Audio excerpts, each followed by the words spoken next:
Et yo les gars, comment vous allez? J'espère que vous allez bien.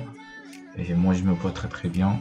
Aujourd'hui, on va encore apprendre quelque chose de très important. Donc c'est de vous apprendre ce que c'est que le black. Ouais, comme vous attendez, black. Black en Python. Donc sans plus tarder, vous savez que normalement, si vous écrivez vos codes, ça devrait respecter une norme précise. Alors, c'est ça, Black est fait pour vous. Pour faire quoi? Pour essayer de recadrer votre code en 79 caractères maximum sur chaque ligne. Et donc, il joue donc le rôle donc de formateur. C'est ce qu'ils ont écrit ici. Donc, Black joue le rôle de formatage. Donc, il va formater en quelque sorte votre code. Donc, il joue le rôle donc de molinesque. Molinesque, c'est-à-dire que une fois votre code écrit,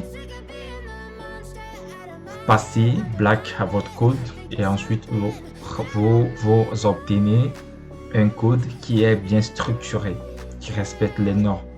Donc, sans plus tarder, je vous montre comment installer. Donc, selon la documentation, pour installer Black, alors vous faites pip install Black. Pip install Black. Donc, du coup, on va passer à notre VS Code vite fait. Donc ici, dans votre terminal, vous tapez pip install Black et le tour est joué.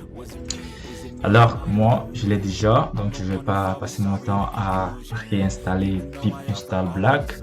Donc du coup, je vais passer à l'implémentation pour que vous voyez ce dont je suis en train donc de vous dire. Donc sans plus tarder, on va essayer de créer un fichier qui s'appelle black.py.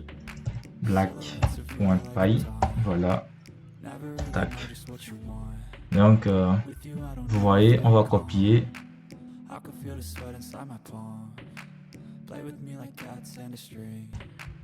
Vous voyez que c'est trop long. Normalement, ça dépasse 79 caractères et qui ça ne remplit pas les normes.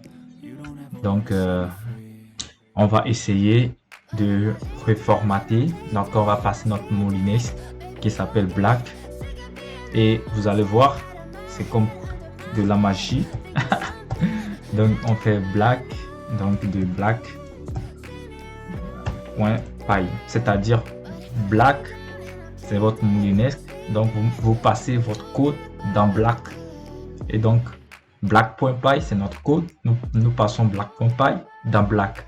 Donc vous voyez, vous voyez, donc ça c'est très puissant, c'est très ça va beaucoup vous aider pour en quelque sorte structurer vos codes pour que ça soit bien lisible, parce que c'est ça en quelque sorte qui met la différence entre les développeurs.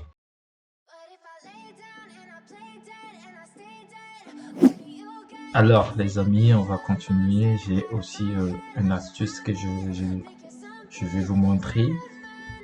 C'est MyPy. C'est quoi MyPy? MyPy aussi, il joue le rôle de molinesque. C'est-à-dire vous avez votre code et vous passez votre code dans MyPy. Et qu'est-ce qu'il lui fait?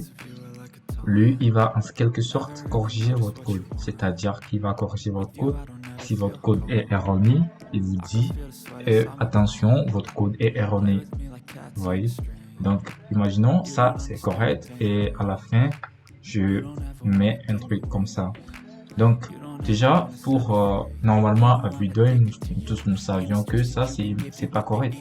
Parce qu'il y a des erreurs ici. Déjà, VS Code même déjà a commencé à souligner et tout. Ok. Maintenant, comment installer MyPy? MyPy, c'est très simple. Vous faites seulement pip install. Tac, je fais ça. Donc, vous faites pip install. Excusez-moi. Pip install. Donc, MyPy. Tac, tac. Vous voyez? Donc, comme moi, j'ai déjà installé ça. Et ensuite, vous passez ça, comme l'autre exemple, MyPy. Et donc, vous lancez votre code. Tac, Black. .py. Tac, voilà. On va enregistrer et on va lancer. Voilà.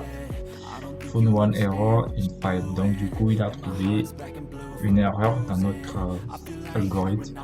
Donc on va essayer. Voilà, je vais nettoyer ça et vous allez tourner MyPy encore pour voir.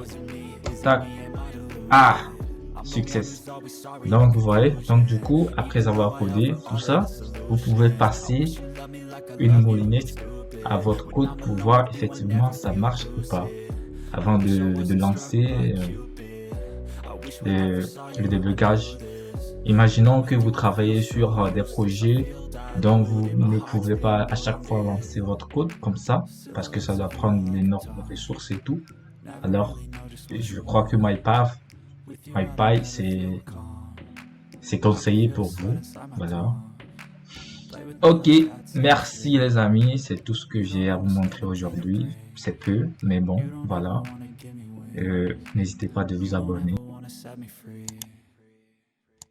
But if I lay down and I play dead and I stay dead,